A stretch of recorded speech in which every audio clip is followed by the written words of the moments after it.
প্রজাতন্ত্র দিবসের আগে পদ্ম পুরস্কারের তালিকা ঘোষণা করল কেন্দ্র। এবার সর্বোচ্চ সম্মান পদ্মবিভূষণ দেওয়া হয়েছে ৫ জনকে।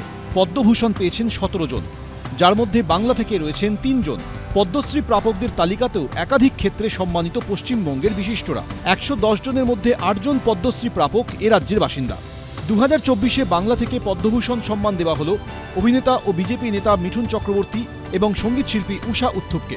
মরণোত্তর পদ্মভূষণ পেলেন রাজ্য বিজেপির প্রাক্তন সভাপতি ও বাজপেয়ী সরকারের মন্ত্রী সত্যব্রত মুখোপাধ্যায়। আমি গর্বিত, আমি আনন্দিত এই পুরস্কার পাওয়ার জন্য। সবাইকে আমি ধন্যবাদ জানাচ্ছি।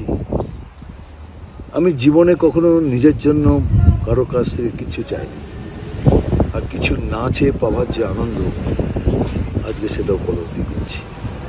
It's a different feelings altogether.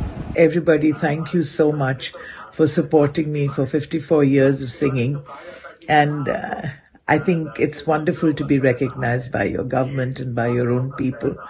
I hope I shall be able to sing like this for a long time and same energy with all the blessings and happiness that you all have given me. Bangla থেকে পদ্মশ্রী পেলেন বাংলার ভাস্কর সনাতন রুদ্রপাল, বড়লোকের বিটিলো গানের জন্য খ্যাত রতন কাহার ও পুরুলিয়ার গাছ দাদু দুখু মাঝি। মরণোত্তর পদ্মশ্রী সম্মান দেওয়া হয়েছে ছৌ মুখোশ শিল্পী নেপালচন্দ্র সূত্রধরকে। লোকসভা নির্বাচনের আগে বাঙালির মন জয় করতেই কি বাংলা থেকে এতজনকে পদ্ম পুরস্কারের জন্য বেছে নিল মোদী সরকার, উঠছে সেই প্রশ্ন। এছাড়াও দেশের প্রথম মহিলা মাহুত অসমের পার্বতী বড়ুয়া রয়েছেন পুরস্কার প্রাপকদের তালিকায়। অন্যদিকে যে ৫ জনকে সর্বোচ্চ সম্মান পদ্মবিভূষণ দেওয়া হচ্ছে তার মধ্যে ৪ জনই দক্ষিণ ভারতে।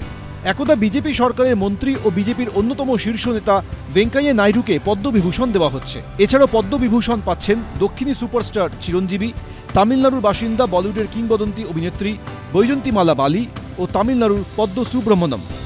It's only the unconditional and invaluable love of the people, audiences, my fans, my blood brothers and blood sisters that allowed me to reach here. I owe my life and this moment to you. On this occasion, I would like to thank the Government of India and the Honorable Prime Minister Shri Narendra Modi ji for bestowing on me this coveted Padma Vibhushan. Karnataka ছাড়া দক্ষিণ ভারতের অন্যান্য রাজ্যে BJP এখন অত্যন্ত দুর্বল, কোথাও কোথাও শূন্য। লোকসভা ভোটের কথা মাথায় রেখেই কি পদ্ম সম্মানে দক্ষিণ ভারতকেও বাড়তি গুরুত্ব দিল মোদী সরকার? রাজনৈতিক মহলে উঠছে এই প্রশ্ন। এবিপি আনন্দ।